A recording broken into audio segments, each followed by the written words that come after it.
दिल्ली संसदीय क्षेत्र के सरिता विहार में केंद्रीय रक्षा मंत्री राजनाथ सिंह ने पूर्वी दिल्ली लोकसभा प्रत्याशी हर्ष मल्होत्रा के समर्थन में विशाल जनसभा को संबोधित किया।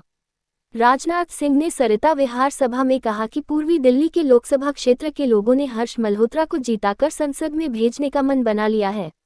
उन्होंने कहा कि दिल्ली के मुख्यमंत्री अरविंद केजरीवाल ने दिल्लीवासियों और गुरु अन्ना हजारे के भरोसे को तोड़ा है, जैसे कांग्रेस ने बापू के भरोसे को तोड़ा था।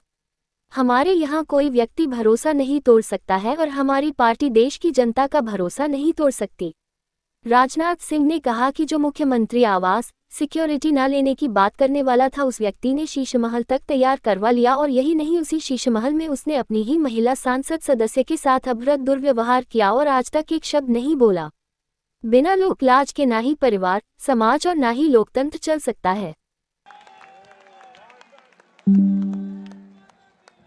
और बहनों भाइयों, जो मैं अपनी आंखों के सामने ये हुजूम देख रहा हूं, मुझे लगता है कि मुझे कुछ ज्यादा बोलने की जरूरत नहीं है। इस संसदीय निर्वाचन क्षेत्र की जनता ने मन बना लिया है कि कम से कम 3.5 लाख से अधिक मतों से हर्ष मल्होत्रा को विजय दिलाकर हमें भारत की संसद में भेजना है। जहां तक दिल्ली का प्रश्न है, मैं आप सबसे एक सवाल पूछना चाहता हूं मेरे बहनों भाइयों, आप बतलाइए, मनुष्य के जिंदगी की सबसे बड़ी पूंजी क्या होती है? धन दौलत नहीं होती है बहनों भाइयों। मनुष्य के जिंदगी की सबसे बड़ी पूंजी उसका विश्वास होता है, उसका भरोसा होता है।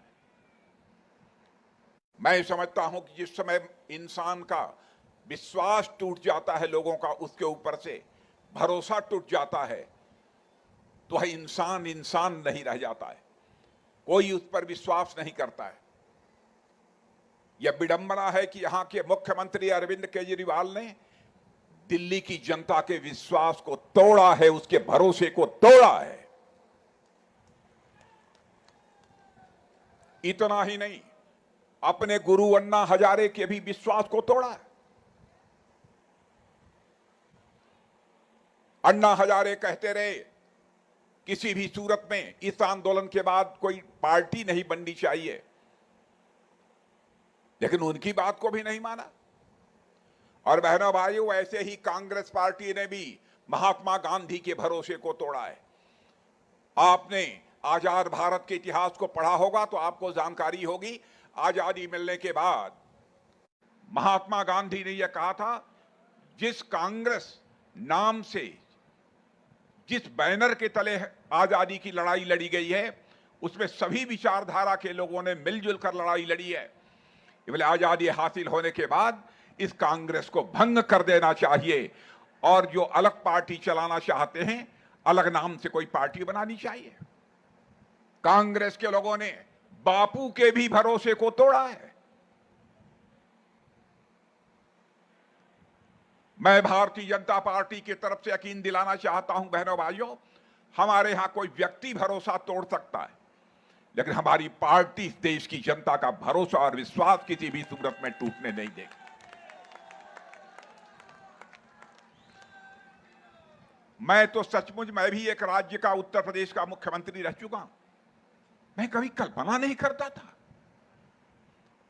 जो व्यक्ति कहता था चुनाव लड़ने के पहले मुख्यमंत्री बनूंगा, तो मैं कोई किसी मुख्यमंत्री आवास पे नहीं रहूंगा, अपने घरों में रहूंगा, इतना बड़ा झूठ बोलने वाला व्यक्ति, और एक शीश महल तैयार करा लिया, और उस शीश महल में एक बहन के ऊपर जुल्म ढाया गया, लात घूसों से मारा गया।